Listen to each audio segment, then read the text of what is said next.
L'adrénaline que j'ai dans une bagarre de rue, c'est pas pareil que dans une cage de MMA. J'ai eu la chance de pouvoir m'entraîner au Texas, là où il y a le meilleur club de grappling au monde, mais aussi m'entraîner au Daghestan. Le loup, il est solitaire. Quand il est en groupe, bah, il est avec sa meute. Et il est fidèle à sa meute. Et lorsqu'il y en a un qui vieillit, un des loups qui vieillit, bah, les jeunes loups, bah, c'est eux qui vont aller chasser pour ramener à manger pour le vieux loup. Donc tu vois, c'est une forme de respect. Chez nous, c'est pareil. Un grand, il rentre, nous, on va tous se lever. Quand on décide d'en faire son métier, on ne rêve pas d'être juste champion d'une organisation mineure ou intermédiaire. On rêve d'être le meilleur. Et le meilleur aujourd'hui, c'est être champion UFC. Et j'y tapais, et j'étais moi-même choqué. C'était une bonne tarte. Ça fait du bien parfois.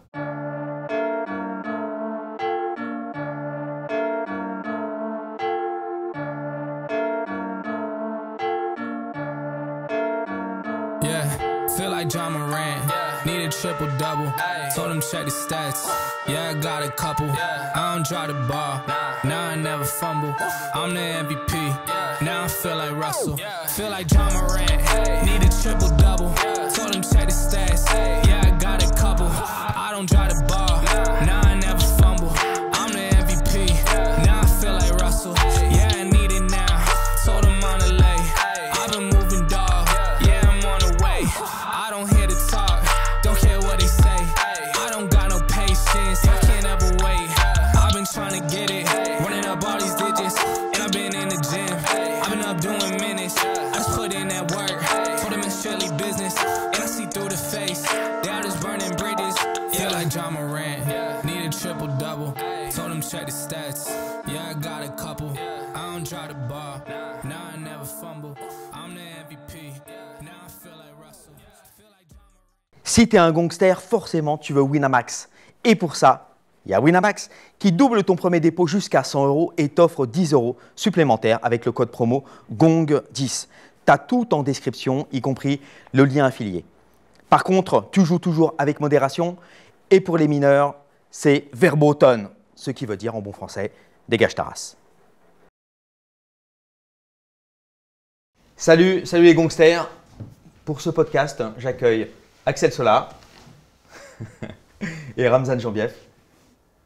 Je suis ravi de vous avoir tous les deux. Alors, il paraît que ça prépare des combats. Là, le premier à combattre, c'est toi, Ramzan. Tu combats au KSW Paris, là, à la Exactement. Défense, le 20 décembre. C'est ça. Ouais. Et contre Contre LJ. Il vient du Cage Warriors et il sort de 2 victoires, là, dont une dernière au KSW. Ouais. C'est ça. Et toi, Axel, tu peux nous présenter ton adversaire?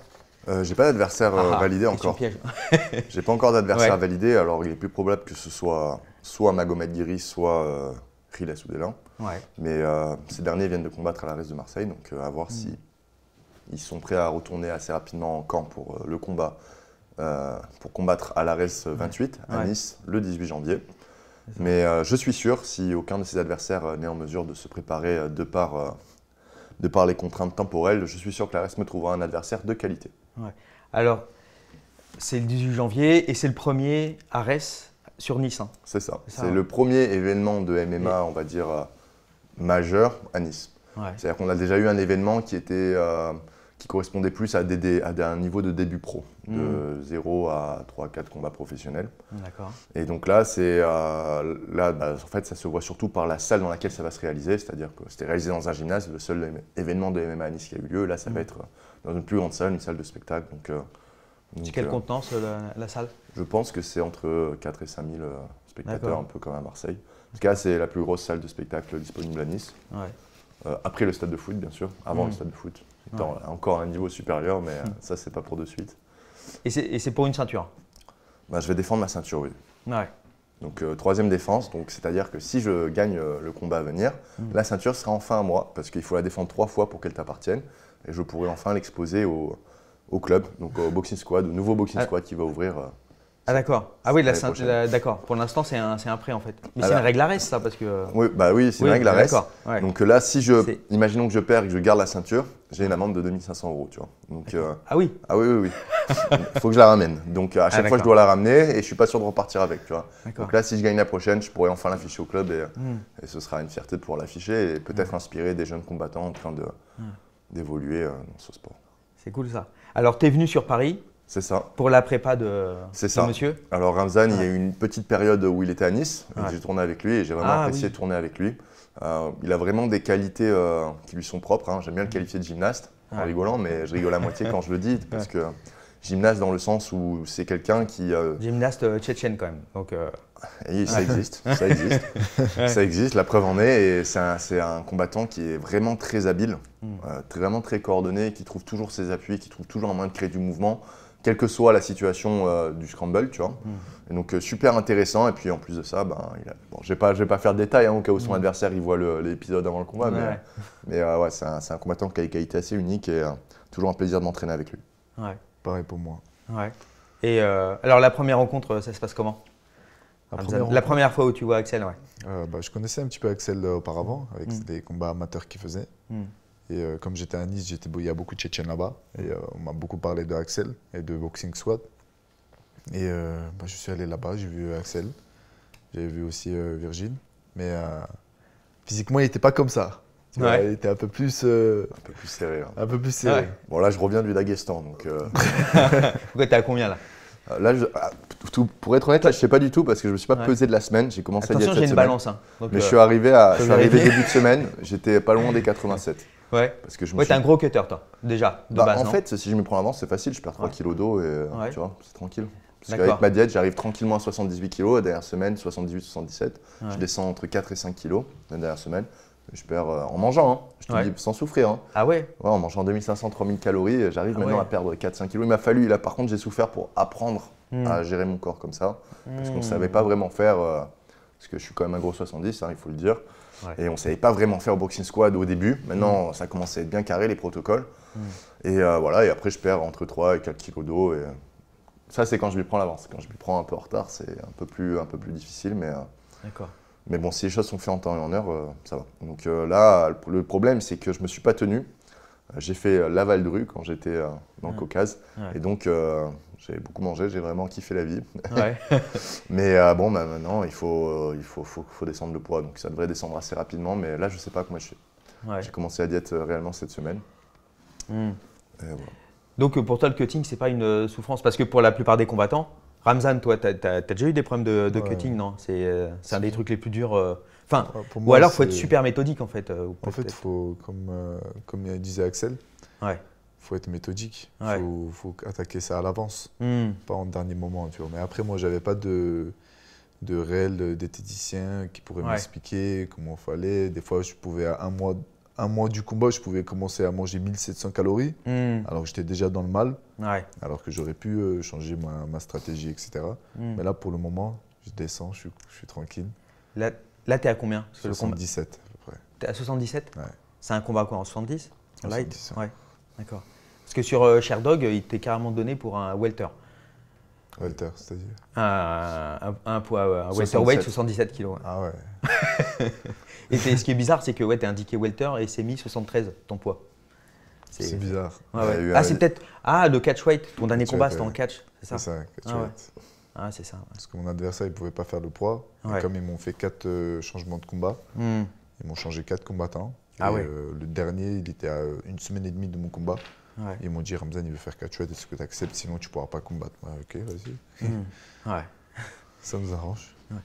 Et alors cette prépa ensemble, comment ça se passe? Comment ça tourne?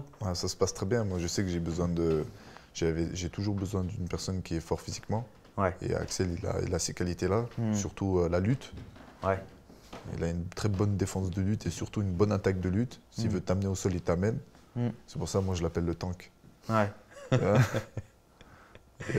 Et ça se passe très bien. Et moi, je pense que là, Ramzan, il est prêt. Hein. Il pourrait combattre demain. Déjà, il pourrait faire le poids demain et il pourrait combattre demain. Il est plus que prêt. Donc là, maintenant, c'est juste… Là, en fait, on est en train de préparer le combat d'après déjà. Parce que là, je pense que pour ce combat, il a déjà les armes qu'il faut pour le gérer. Et s'il arrive à tenir le rythme et à tenir le physique avec moi, je pense qu'il y arrivera sans problème avec son adversaire du KSW. Que je ne connais pas très bien, mais je ne pense pas qu'il soit dans les mêmes mesures que moi en termes de force et de pression. Tu l'as regardé un petit peu pour l'émuler, par exemple? C'était difficile à regarder parce que j'ai trouvé qu'un seul combat de lui il y a 2 ans. Ah ouais. Mais j'ai pas cherché sur FC Fight Pass. C'était peut-être là mon erreur. Mais oui, j'ai essayé d'émuler au maximum. Donc on a fait les sparring, j'étais en droitier par exemple. Et j'ai essayé d'avoir un peu le même rythme que lui. Mais je pense que je suis plus rapide en tout cas de ce que j'ai vu. Après, c'était il y a un moment, hein, peut-être qu'il a gagné en vitesse depuis. Mais j'arrive pas à surprendre Ramzan. Donc je pense pas que si moi j'y arrive pas, je pense pas que son adversaire y arrivera. Tu à le prendre de vitesse sur les entrées en lutte, sur la boxe, tu vois. Et parce que toi maintenant tu es revenu sur Paris, qui est autour de toi, quoi, ton équipe, qui te coach, qui va te coacher par exemple là, le jour du combat? Il y aura de mon coin, donc il y aura forcément mon père, on va voir si ça sera possible. Et Arnaud Templier et mon coach de sol, Ali. D'accord. Donc tu travailles toujours avec Arnaud? Ouais, même toujours. si tu n'es plus chez Hatch, tu as toujours Arnaud en striking? Arnaud toujours en striking. Ah ouais, d'accord. Parce qu'il m'a beaucoup apporté depuis le long de ma carrière. Donc je ne change pas mes habitudes, je m'entends bien avec lui. Il me connaît très bien, moi je le connais très bien. Donc on sait comment il faut travailler ensemble, tu vois. Ouais, super. Le coach alors, c'est essentiel pour un combat? Jusqu'à quel point c'est essentiel en fait? Et jusqu'à quel point un combattant peut se driver lui-même le jour du moi, je me suis beaucoup drivé moi-même par mes combats amateurs parce que mes coachs ne pouvaient pas forcément venir parce que tout était à nos frais pour les combats, etc. Puis bon, c'était de l'amateur, tu vois, donc en vrai, l'essentiel c'était surtout de combattre, tu vois, il n'y avait pas besoin que tout soit structuré comme pour un combat pro. Après, à quel point c'est essentiel Toi, pour rappel, tu es coaché par Aldric Cassata. Aldric et Jérôme Volérin qui est mon coach de striking. Donc c'est les deux coachs principaux. Et quel point c'est essentiel, je saurais dire. C'est vrai que maintenant, j'écoute beaucoup mon coin quand je combats. Tu vois, et il y a toujours, en tout cas pour moi, il y a toujours des phases dans le combat où on se regarde dans le blanc de l'œil avec l'adversaire, tu vois. Et là, juste la petite intégration, la petite direction qui est donnée par le coach, prends le pas, par exemple, en gauche et droite, ou déplace-toi. Ou voilà, il y a tel pattern qui va arriver, tu vois. Ça, c'est des petites indications quand même qui peuvent te faire gagner du temps. Et, en tout cas, si tu as des moments de blanc comme ça, tu vois, écouter le coach, ça te donne une direction et ça te permet de rester dans le mouvement, quoi, tu vois. Après, je pense que j'arriverai à combattre sans coach, sans souci. Je fais la plupart de mes combats d'ailleurs. La plupart de tes combats, ouais. Parce que tu as une grosse carrière amateur, c'est ça? Tu as une carrière avant ta carrière. Maintenant, c'est normal d'avoir. 8-0, pour préciser, ouais, tu es à 8-0. 8-0-1. 8-0-1, oui, il y a une égalité. Et après en amateur, j'avais 25 combats, mais non, entre avoir 20 et 30 combats, c'est normal en France. 18 victoires, C'est normal en France, il y en a beaucoup, il y a plein des combattants qui ont plus de combats amateurs que moi maintenant. Tu vois. Maintenant, oui. Maintenant, mais toi grâce à l'époque. Au travail fait par la Fédération française, et c'est toi super. À l'époque, c'était exceptionnel. Je suis passé un peu sous le radar pendant cette période, mais bon, l'essentiel c'était surtout de prendre de l'expérience. Après, comme je le disais hier, il y a un coût à cette expérience. C'est-à-dire que après, je suis passé pro assez tard, j'avais 23 ans, j'allais avoir 24 ans quand je suis passé professionnel. Donc après, monter un score, ça prend du temps. Et c'est pas forcément nécessaire d'avoir une grosse expérience amateur pour avoir une belle carrière professionnelle. Ramzan en est la preuve. Qui aussi, tu vois, c'est des jeunes combattants qui sont autour des 25 ans et qui ont déjà un score, qui sont déjà lancés, qui sont déjà dans des organisations majeures. Donc c'est pas nécessaire. Après, ça dépend de ta vie, ta maturité, ce que tu as besoin aussi en tant que combattant. Moi, j'avais besoin de prendre confiance dans ce sport, tu vois. J'avais beaucoup aimé le format amateur, le fait de faire beaucoup de combats, de rencontrer plein de profils différents. Donc voilà, ça dépend de la personne, tu vois. Toi, Ramzan, qu'est-ce qui t'a ramené au combat, justement? Au sport de combat? Au sport de combat, comme je faisais des combats de rue un petit peu chez Bras TV, et j'ai pris un plaisir. Et je sais que mon père il m'a mis à la lutte depuis que je suis petit. Donc c'était un petit peu dans le sang de vouloir toujours combattre. Donc je me suis orienté dans les MMA. Et j'ai vu que j'avais ma petite place. Et voilà, comme a dit Axel, il y en a certains qui commencent par des combats amateurs. J'aurais pu commencer par des combats amateurs, prendre de l'expérience. Mais chacun il a son fonctionnement. Je me sentais déjà à l'aise. Donc j'ai commencé directement en pro. Et il y en a certains, ils ne se sentent pas à l'aise, ils prennent de l'expérience pour être bien plus tard. Tu as fait 0 combat amateur, mais tu as combattu donc chez Ibra. Et tu avais une expérience de rue ou pas aussi? De combat de rue, pas forcément filmé? Exactement. D'accord. Donc en fait, tu es passé directement dans le, dans le dur, ou alors ta carrière amateur, on va dire, parce que tu n'étais pas payé. Donc amateur au sens strict, parce que tu n'étais pas payé, quoi. Mais sinon, tu as quand même une expérience avant ça. Donc, Mais la première fois où tu te retrouves dans une cage, quand même, c'était spécial ou pas? Ouais, bien sûr, c'était spécial parce qu'il y a des règles. Mhm. Dehors, il n'y a pas de règles. S'il y a des règles, il y a des Ouais. coups interdits, tu ne peux pas mettre de pénalty au sol. Ah ouais. Donc c'est différent, tu vois. Mhm. C'est plus différent. D'accord. Bon, c'est l'inverse d'une carrière amateur classique quand même. Parce que là, en fait. C'est une expérience du combat. Ouais. C'est une expérience du Ouais. combat, ouais, c'est une expérience Valley Tudo, même, je dirais, Ouais. qu'il a eu, tu vois. Ouais. Donc plutôt à l'ancienne, comme le MMA se faisait au début. Oui, c'est vrai. Et je pense que la sensation, tu vois, c'est plus le truc de savoir que tu as quelqu'un en face de toi qui va essayer de t'arracher, tu vois. Donc, et en plus, lui, il l'a vécu d'une manière où c'est pas cadré. Ouais. Donc en soi, je pense que l'émotion, elle devait être encore plus haut que dans le cadre sportif, tu vois. Ouais. Dans le cadre sportif, ok, tu perds, l'arbitre il arrête, c'est terminé, tu rentres chez toi. Lui, pendant qu'il se combat, tout le monde, il y a deux gars qui arrivent et qui lui sautent dessus, tu vois. Il sait pas s'il va rentrer chez lui. Sauf qu'il y a des gens qui comptent sur lui, tu vois. Donc en même temps, je pense que l'expérience de la street, là, comme il a eu, il l'a pas fait pour rien, tu vois. Ouais. C'est ce qui fait aussi qu'aujourd'hui, quand il combat en professionnel, c'est 100% plaisir, tu vois. Parce qu'il sait que Exactement. Ouais. là, il n'y a pas Tu- ce stress pour ta vie, tu Bah, vois. Ah ouais. L'adrénaline que j'ai dans une bagarre de rue, c'est pas pareil que dans une cage de MMA. Ouais. Je sais qu'il y a un arbitre, s'il me prend en étranglement, bah, je tape. Ouais. Mais dehors, s'il n'y a pas d'arbitre, quelqu'un me prend en étranglement, je tape. Même si je tape, il ne me lâchera pas, tu vois. Ouais. Donc l'adrénaline, il est différent. Hmm. Dans une cage et dans la rue, c'est deux choses Ouais. très différentes. Bah, t'es largement plus en sécurité dans une cage. Ah bah oui, Ouais. c'est sport sûr. après. C'est ouais. sport. C'est ça. Ouais. Après, c'est pas pour autant que, enfin, j'imagine hein, que c'est une promenade dans la prairie non plus de combattre. Hein. En tout cas, moi, j'ai quand même pas mal de combats maintenant en amateur, en amateur et en professionnel en cumulé, et à chaque fois, c'est le même stress, tu vois. Ouais. Et je pense que c'est normal. Le jour où tu l'as plus, ce stress, c'est là qu'il faut s'arrêter. Ouais. C'est que tu comprends pas ce qui va se passer, quoi. Il y a quand même quelqu'un en face de toi qui va essayer de t'arracher, donc. Ouais. Tu disais, ouais, c'est deux adrénalines différentes. Ouais. C'est, tu dirais quoi en termes de force ou en termes. Quelle différence de. Honnêtement, je pense, après c'est moi, Ouais. mais dans la rue, tu as plus la niaque. Hmm. Parce que tu sais que l'autre, il veut te Ah ouais, faire. question de tu vie ou veux de le mort, en faire. fait. Tu Ouais. vois, c'est question de vie ou de mort. Tu Ouais. vois, le mec, il te met un penalty, t'es KO, il va pas s'arrêter. Hein. Ouais, Tu vas rentrer chez toi avec la tête ouais. soit comme ça, soit à l'hôpital, tu vas te réveiller. Ouais.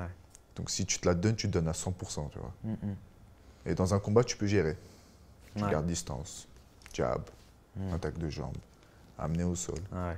Je le garde.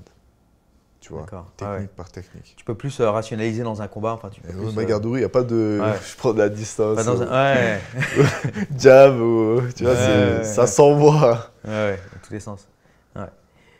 Et alors, en termes d'organisation, toi, donc, tu es avec l'ARES, organisation 100% française, qui est c'est une des deux plus grosses. Tu as l'ARES et l'Hexagone. Hein. D'ailleurs, il y a pas mal de transferts un peu en ce moment. Ouais. Et toi, donc, tu es avec le KSW. C'est une organisation polonaise qui revient en France, là, mais qui cartonne. Hein. Je crois que c'est la plus grosse d'Europe. Hein. Ouais. Franchement, tu regardes le show et tout. Et comment ça se passe Est-ce que vous voulez rester dans vos organisations respectives? Est-ce que vous avez été approché par d'autres? Comment ça se… Parce qu'il y a pas mal de jeux dans tous les sens, là, j'ai l'impression, de transferts et compagnie. Toi, tu es bien au KSW? Honnêtement, je suis bien au Ouais. KSW, mais voilà, on ne sait pas ce que le destin nous réserve. Ouais. Donc, je peux vite m'orienter avec mon équipe, on va en discuter. On va voir c'est quoi le meilleur choix. Ouais. Et dès qu'on aura trouvé le bon choix, on peut y aller où on veut. Ouais.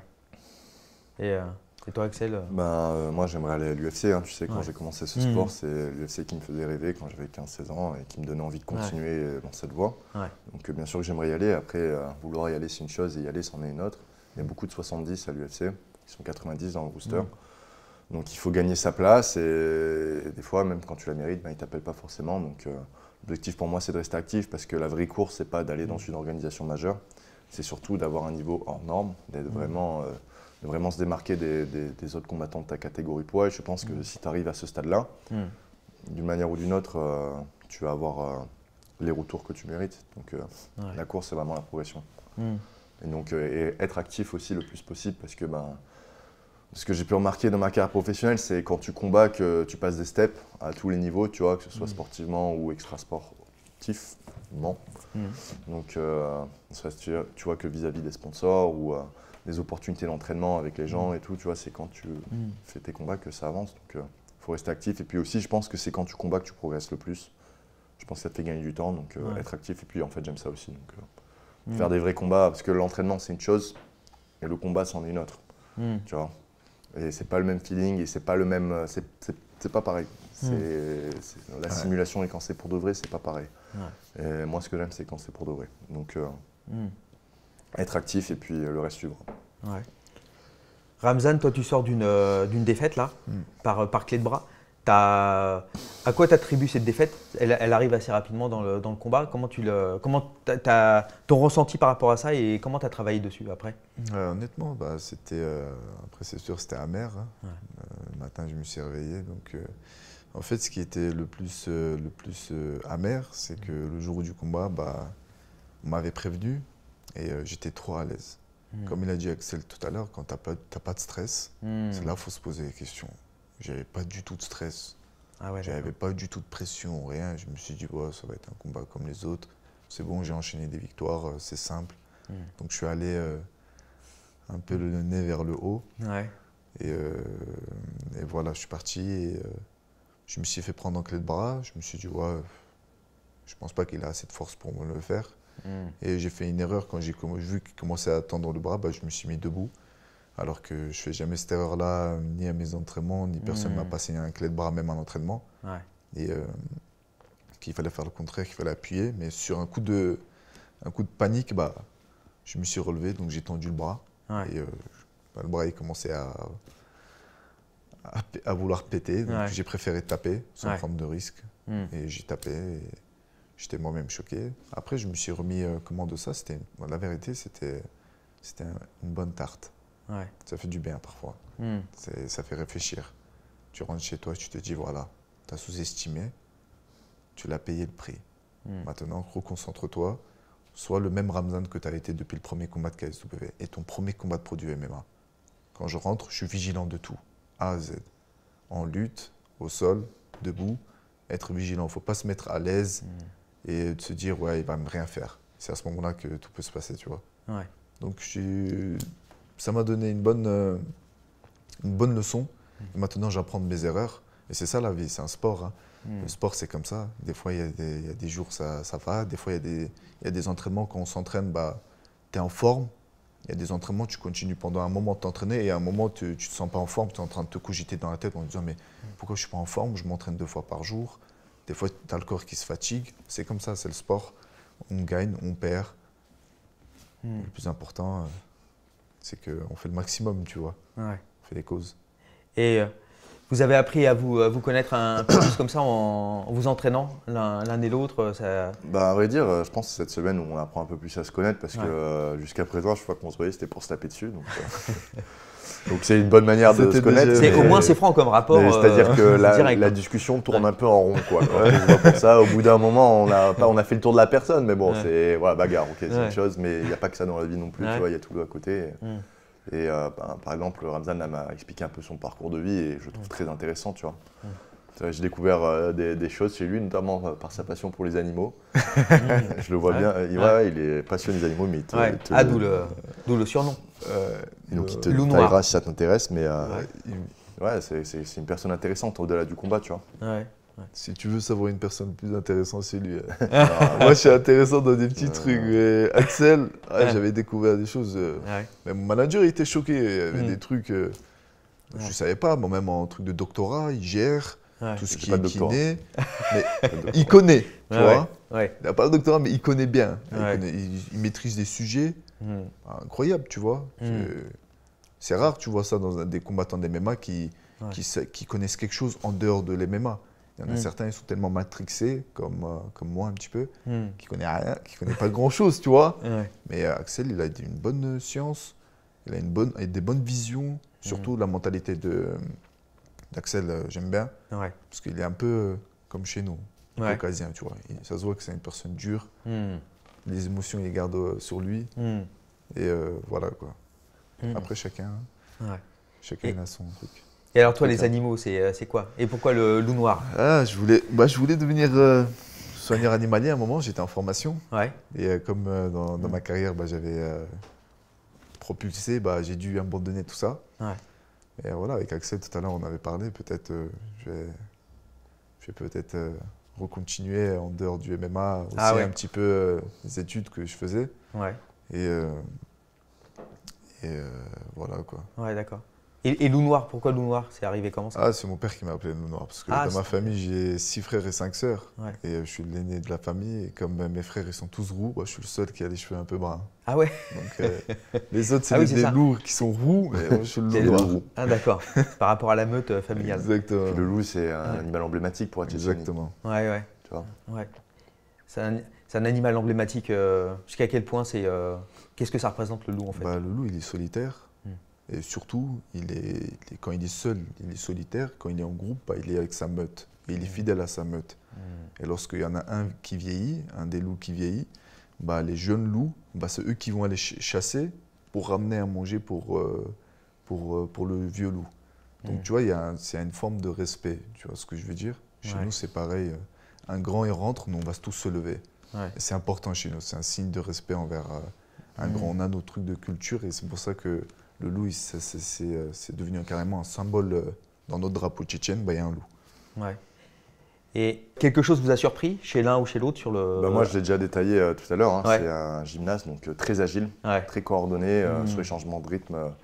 Après, j'ai l'impression que c'est un peu la marque de fabrique des combattants tchétchènes, tu vois, les changements de rythme et les accélérations. Donc, je trouve qu'il est très bon là-dessus. Après, sur d'autres choses, mais je ne vais pas détailler parce qu'il y a un combat qui arrive et qu'en plus… cette autre chose que j'ai en tête, c'est mon pronostic de victoire pour Hamzan. D'accord. Sur quoi alors? Tu le vois gagner comment? Moi, je pense qu'il va le finir. Ouais. Je pense qu'il va le finir, mais c'est le comment. Et le comment, je ne peux pas dire. Et toi, tu sens comment? Tu sens le finish aussi? Ou tu préfères pas te… Ouais, je préfère garder dans mon petit coin de la tête. Après, le but, c'est la victoire avant tout. Hein. Si pas le finish, c'est pas grave. Si le finish, c'est mieux, forcément, mais avant tout gagner, parce que c'est plus important. La victoire. Ouais. Et chez Axel, alors, il y a quelque chose qui t'a… Ah, bien sûr, surpris. Moi, je sais, j'ai tourné pas mal avec pas mal de gens en lutte. J'ai tourné avec pas mal de gens, j'arrivais à amener au sol facilement. Quand j'ai tourné avec Axel, c'est la première fois de ma vie que quelqu'un me contrait. Ouais. Et c'était dur de l'amener au sol. Et même si tu l'amenais au sol, il se relève. Et ce jour-là, j'avais beaucoup aimé, surtout quand on m'avait dit qu'Axel, il est français. Je me suis dit, comme la lutte n'est pas très développée en France. On a moins la culture de la lutte, quoi. Pas du tout, on l'a plus. En fait. Mais on a la culture du judo, par contre. Mais j'ai pas fait de judo. C'est vrai. Ouais. Mais il y en a un qui en a fait à côté de toi. Ah ouais. Enfin, souvent, Virgile. Ouais. En fait, Virgile, je me suis toujours entraîné avec des lutteurs. Hein. D'abord, j'ai toujours eu un sparring number one avec qui je tournais tout le temps, tu vois. Donc au début, c'était Mehdi Dakaev, donc un Tchétchène aussi, donc culture de la lutte, etc. Donc lui, c'est plus un striker, mais grosse lutte. Après, il est reparti au pays. Et après, il y a Virgile qui est arrivé. Et donc là, judoka qui est adapté au MMA et grosse lutte aussi, tu vois. Donc ça m'a un peu forgé. À ce niveau-là, maintenant, Virgile, on tourne un peu moins ensemble sur les sparring parce que là, il y a un écart niveau qui commence à être trop élevé, tu vois. Mais je m'entraîne encore avec lui et quand j'ai besoin de travailler ma défense de lutte, je prends Virgile et je sais que qui que ce soit à qui je fais face, ce sera jamais comme avec lui, tu vois. Là, en termes de pression et en termes de difficulté, tu vois, en cage contrôle, on va dire que ça rend tenace. Et alors, toi là, le combat, c'est dans combien de temps? 2 semaines. C'est dans 2 semaines, ouais. Alors, 2 semaines avant un combat, toi, comment tu fais? Tu ralentis donc les sparring. Enfin là, tu as fait les derniers sparring durs. C'est les derniers sparring durs avec Axel. Ouais. Et maintenant, donc, comment, tu vois, ta semaine, comment ça va se dérouler? Tu continues à faire des entraînements, mais plus légers? Je continue à faire mes entraînements. Je réduis niveau temps. Donc, pas mettre beaucoup d'efforts pour faire un surentraînement. Et jusqu'au combat, j'aurai juste un jour de repos et pour la perte de poids et le lendemain, je combat. Ouais.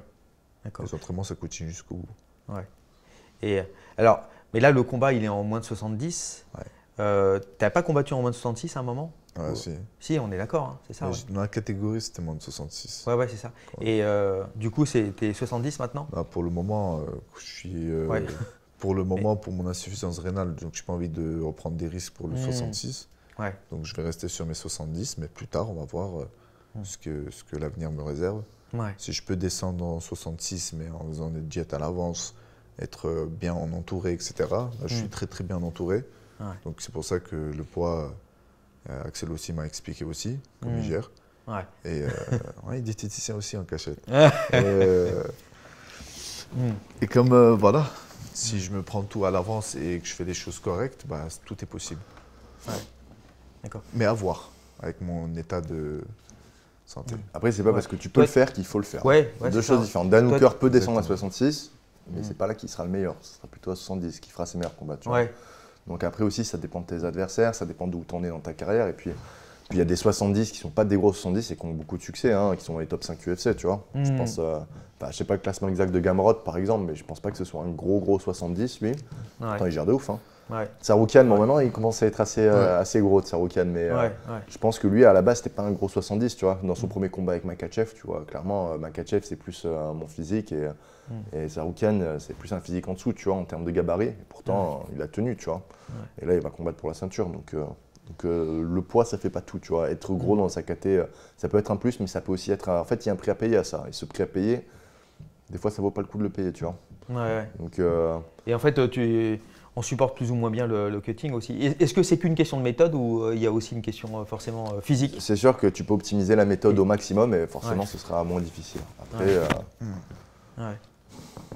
une question physique, c'est-à-dire Une question, tu as des physiques qui peuvent peut-être plus supporter des Après, on ça que est d'autres. inégal dans notre capacité à pouvoir transpirer, mais après, c'est quelque chose qu'on peut entraîner. Mais par exemple, Virgile transpire beaucoup, il est capable de perdre beaucoup en très peu de temps. Moi, c'est moins le cas, tu vois. Ouais. Donc, forcément, dans l'approche, ça va être différent au moment du cut, mais le but, c'est de cutter le moins possible, toujours. Ouais. T'as pas envie de cutter idéalement. Moi, je pense que 3 kilos, c'est bien. Ouais. 3 kilos d'eau, c'est bien. Ça te permet de faire un petit rebond quand même, mais ça te permet de ne pas être au bord du précipice au moment du cut, tu vois. Ouais. Parce que bon, tu vas quand même combattre, tu vas quand même vivre un moment intense. Si tu peux éviter d'être au bord de la mort 30 heures avant, c'est pas mal, quoi. Ça pourrait, ça pourrait aider. Exactement. Ouais. Et le problème du cut aussi, de beaucoup cutter, c'est la fréquence de combat. Ah. C'est-à-dire que c'est important de pouvoir, après il faut en avoir envie, mais si tu en as envie et que tu veux le faire, eh ben de pouvoir le faire, ça veut dire aussi pas cutter beaucoup, tu vois. Ouais. Moi maintenant, le problème que j'ai, c'est qu'il faut que je me tienne entre les combats pour arrêter de trop remonter, tu vois, parce que avec l'âge, avant, les choses qui passaient, maintenant ça passe plus. Ouais. Et moi j'ai envie d'être actif, donc être actif, ça veut dire qu'il faut se tenir et il faut être capable de vite descendre à ton poids. Et puis c'est un sport d'opportunité, donc pour pouvoir saisir les opportunités, des fois ça veut dire prendre un short notice, ça veut dire pouvoir faire le poids en 2 semaines. Pour pouvoir faire le poids en 2 semaines, déjà, il ne faut pas être le plus gros de ta caté, ou alors il faut que tu te tiennes, il faut que tu sois prêt à descendre en 2 semaines. Et ne pas cutter beaucoup aussi, ça préserve ton corps aussi sur la durée, sur la longue, parce que les diètes, ça ralentit ton métabolisme. Donc si tu ne fais pas des diètes de malade à chaque fois, quand tu voudras descendre plus tard, ce sera plus facile que si dès le début tu as descendu, tu vois. Ouais. Donc moi par exemple, j'ai mes 5 premiers combats pro, je les ai fait à 77, c'était facile, tu vois, au moins. Ça, et le facteur poids, il n'était pas à gérer, j'avais plus d'énergie aussi pour les entraînements, ce qu'il y a ça. Hein. Parce que aussi, quand tu cuts, forcément, si tu dois perdre beaucoup de poids, tu manges moins. Si tu manges moins, tu es moins efficace dans ton entraînement. Ouais. Si tu vas moins loin dans l'intensité dans ton entraînement, le jour du combat, tu seras moins en forme aussi. Tu vois, donc je peux pas te dire c'est bien de cutter, c'est pas bien de beaucoup cutter. C'est très situationnel. Ouais. Tu vois. Le maximum, votre poids maximum, c'était quoi? Parce que qui dit cutting, c'est très mal poli de cutting. demander. C'est très mal. Bon, après, je suis pas toujours poli. Parce que qui dit cutting, en fait, c'est un régime forcé, c'est un régime ultime. Dit forcément rebond aussi. Donc, jusqu'où vous avez pu rebondir? Hors combat? Après, non, pas en combat. Okay. Alors oui, c'est intéressant de comparer. Alors en combat, votre rebond maximum en combat et après hors combat dans la vie de tous les jours. 8 kilos. 8 kilos? Voilà. Et toi, combien? Alors, hors combat, après mon combat contre Tourpal, ça a été ma diète la plus dure. J'ai été alité pendant 4 jours la semaine du combat. Parce que j'ai vraiment tout foiré, tu vois, j'avais plus d'énergie et mon système nerveux il a craché, j'arrivais plus à me lever du lit, tu vois. Et le rapport à la nourriture a été très compliqué psychologiquement dans tout l'arrivée jusqu'au combat. Et après le combat, je suis arrivé à plus de 90. Hein. Mais après, j'étais arrivé à un stade où je mangeais jusqu'au point d'en vomir, puis je remangeais derrière, tu vois, c'était vraiment… là, j'avais touché le fond psychologiquement dans mon rapport à la bouffe. Et j'avais les chevilles, elles étaient comme ça, j'avais la tête, elle était comme ça. Et puis, je mangeais des soupes de fromage, tu vois, et je mettais des pâtes dedans. Enfin, vraiment, là, j'étais complètement ravagé psychologiquement vis-à-vis de la nourriture. Et j'ai dépassé les 90. Maintenant, je suis moins ravagé parce que je mange en approche des combats. Jamais j'ai autant mangé les dernières. Jamais j'ai autant mangé et autant perdu en approche d'un combat. Par exemple, le dernier combat, là, je me suis pris un peu en retard. J'étais à 80 kg une semaine avant et j'ai perdu 5 kg en mangeant 2500-3000 calories par jour la dernière semaine. Parce que maintenant, je commence à avoir un protocole bien rodé. D'accord. Et donc, forcément, psychologiquement, je suis moins ravagé. Mais si je ne me tiens pas et que je mange certains aliments en trop grosse quantité calorique, ben, je peux monter autour de 88. Facile. Si je me tiens, je reste autour de 83. Si je me tiens, que je mange bien, que je mange à ma faim, que me fait plaisir, mais que je reste entre 3000 et 4000 calories par jour et que je m'entraîne à côté et que je mange certains aliments, tu vois, les trucs propres, là, ouais, je suis autour de 83, donc 82, 84, ça fluctue. Ouais. Et là, après, je peux facilement descendre à 78 et 78 une semaine avant, et après, je perds mes 5 kilos, je perds mes 3 kilos d'eau, et là, ouais, je suis à 70. Après, mes rebonds, pareil. Avant, j'ai fait combat contre. Un peu les combats autour de Tourpal, donc j'ai fait 4 combats à 70, j'ai été complètement ravagé avec la nourriture, de par les diètes qui étaient mal gérées et les quantités qui étaient trop faibles. Et là, je faisais des remonts jusqu'à 82, 83, tu vois. Ouais. Mais c'était pas optimal pour la performance, je mangeais trop en fait.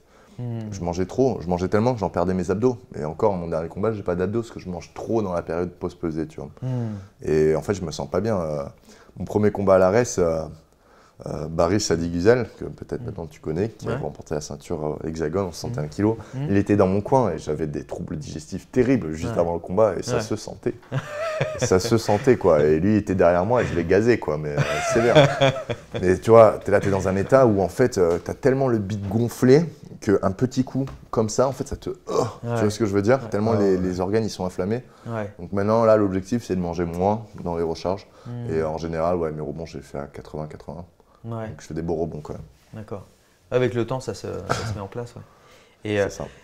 Ramzan, juste, je voulais qu'on parle avant de enfin, tu dois y aller parce que tu as un planning chargé, que le combat approche. Donc on continuera le podcast. Mais je voulais qu'on parle. Ouais, il y a une cause qui te tient à cœur. C'est ça? Il y a l'autisme en fait. Ouais, exactement. Ouais. Je me suis laissé dire que ça te tenait à cœur. Est-ce que tu veux dire quelques mots là-dessus? Tu as un de tes proches qui est autiste? Ouais, j'ai ma petite sœur qui est autiste depuis sa naissance. Elle s'est fait aussi opérer de l'oreille parce qu'elle entendait mal. Et voilà, c'est une expérience différente. Donc la manière comment tu entreprends avec un enfant autiste, c'est différent. C'est pas pareil comme les autres enfants. Tu peux leur expliquer, ils comprennent. Ma petite sœur, par exemple, tu lui expliques et elle ne comprendra rien. Donc on essaie de faire des activités ensemble, on joue ensemble, on dessine ensemble. On essaye d'apprendre petit à petit. Et pour dire que par rapport aux enfants qui sont autistes, je suis allé aussi avec mon caméraman Roman, je suis parti aussi dans une école d'autisme. Des enfants qui étaient un peu en difficulté. Donc j'ai vu, il y a plusieurs sortes d'autisme. J'ai vu, il y en a certains, ils ont des niveaux graves, et il y en a certains, ils ont des niveaux moins graves. Et c'était une très bonne expérience. Et tu vois dans la vie que des gens, ils étaient heureux, hein. Ils étaient contents, ils ont un handicap, mais peut-être ils le savent, peut-être ils ne le savent pas. Mais pour eux, ils sont normaux comme nous tous. Ils apprennent à en faire une force. Exactement. Bien dit le mot parfait. Ouais.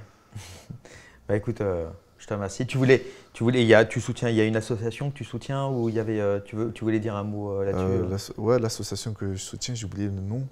Il faudrait le silence des justes, exactement. D'accord. Je voudrais les soutenir et bientôt on fera un passage là-bas aussi pour revoir les petits un petit peu. D'accord. Et voilà. Super. Bah, si tu veux, de toute façon, la prochaine fois, on prendra un peu plus de temps. Ah ouais, avec grand plaisir. Après ton combat, on parlera de tout ça et d'autres choses. Je te remercie. Alors, le temps de dire au revoir à Ramzan et puis on reprend l'antenne avec Axel. Allez. Bon voilà, on est de retour avec Axel. Alors Axel, toi, ton combat, il y a un peu plus de temps. En plus, tu as l'incertitude de l'adversaire puisque tu ne sais pas réellement qui c'est. Alors, cas pratique, justement, comment on prépare un combat dont on ne connaît pas l'adversaire et tu es sûr qu'il y aura un combat au moins, en tout cas. Bah, déjà, en fait, c'est un peu le même principe à chaque fois. On rappelle, c'est le 18 janvier. Hein. C'est ça. Donc, il reste là, il reste quand même… 6 semaines. 6 semaines, hein. Ouais, c'est ça. Donc, le volume d'entraînement est diminué et l'intensité est plus haute, de par les sparring MMA, par exemple. Ouais. Donc, par rapport à ça, quel que soit l'adversaire, ça reste la même chose. Donc là, en fait, après, dans mon style de combat, j'ai déjà un peu ma physionomie de combat. Tu vois, il y a toujours beaucoup de lutte. Il y a toujours de la boxe et j'essaie de l'alterner au maximum, j'essaie de mettre du volume au maximum. Donc ça ne changera pas en fonction de mon adversaire. Et après, voilà, ce qu'on va ajuster en fonction de l'adversaire, c'est pas grave si ça arrive assez tard dans la prépa parce qu'on ne va pas non plus faire une tonne de choses différentes. Ça va être sur certaines phases qu'on va vraiment faire des choses très spécifiques. Et donc on peut les intégrer assez facilement et les automatiser assez rapidement dans une préparation. Donc c'est surtout que maintenant en fait, je fais beaucoup plus de sparring MMA et je me pousse beaucoup plus dans les sparring et je fais moins de développement technique, je fais moins d'intégration, je fais moins d'exercices à thème long à basse intensité, tu vois. D'accord. Et tu parlais tout à l'heure de ton poids, enfin on parlait en off de ton poids, tu me disais que là pour l'instant tu étais à 70 kg, alors tu es un vrai bon 70 kg, c'est-à-dire que on va dire que tu es à peu près, tu es parfait en termes de gabarit, enfin tu es vraiment un 70 kg puissant, grand, nickel. Par contre, il y a la contrainte du cutting, quand même, le corps il en prend un coup. Il ne prend pas un coup en soi si c'est bien fait. Ouais, tu penses que quand même c'est… Déjà toute la partie restriction calorique, entièrement, toute la partie restriction calorique est bonne pour le corps. Parce qu'en fait, dans la restriction calorique, ça active un tas de processus de régénération dans le corps cellulaire. Tu vois. Donc en fait, sans rentrer dans le détail, cette partie-là, en soi, elle est bonne pour le corps. La partie déshydratation, si en fait toute la partie avant le moment du cut est bien faite, on perd 2-3 kg d'eau. En soi, c'est pas une grande contrainte physiologique sur le corps. C'est quelque chose en fait qui arrive naturellement quand on, par exemple, réalise un exercice sur la durée, comme ça peut arriver lorsqu'on fait un marathon ou quand on court très longtemps sans aller jusqu'au marathon. Dans la nature, ça peut arriver. Si on court derrière une proie pendant un long moment, c'est des amplitudes de perte hydrique qui arrivent naturellement et qui sont nécessaires pour le bon fonctionnement du corps. Et d'ailleurs, il faut comprendre que le corps, il tient très bien la déshydratation, mais il tient très mal le coup de chaud. C'est-à-dire que ce qui peut entraîner des réels problèmes physiologiques, c'est l'incapacité du corps à pouvoir diminuer la température centrale. D'où l'intérêt, lorsqu'on cut, de le faire en plusieurs fois et de laisser le temps au corps de redescendre la température avant de à nouveau la remonter et perdre de l'eau. D'accord ? Donc ça, c'est dans le cas où ça se passe bien. Effectivement, si on perd des amplitudes hydriques un peu plus hautes, telles que 5-6 kg, effectivement, là, on commence un peu à toucher, à taxer l'équilibre du corps. Mais là où il y a le vrai danger, je pense, c'est le après. C'est le après avoir fait le poids. C'est là qu'il y a un vrai danger physique. Si le protocole de réhydratation est mauvais, si le protocole de renutrition est mauvais et mal géré, parce qu'il y a une maladie qui s'appelle le syndrome de renutrition, qu'on a observé chez les gens qui sortaient des camps de concentration. Ben, d'un coup, ils sont mis à manger et en fait, leur état ne s'est pas amélioré. Pourquoi ? Parce que ça faisait trop de nutriments qui arrivaient après une longue période de restriction calorique assez intense et le corps n'arrivait plus à gérer les nutriments qui arrivaient, ce qui peut entraîner un tas de problèmes dans le corps, ne serait-ce qu'au niveau rénal ou dans le cycle de l'eau, de la gestion de l'eau dans le corps ou de la gestion des nutriments. Donc les problèmes peuvent être divers et variés, mais d'où l'intérêt d'y aller progressivement et de manger les bons macronutriments au bon moment dans les bonnes quantités. Donc c'est surtout cette phase de après-poids qui est très importante au niveau de la réhydratation et de la renutrition.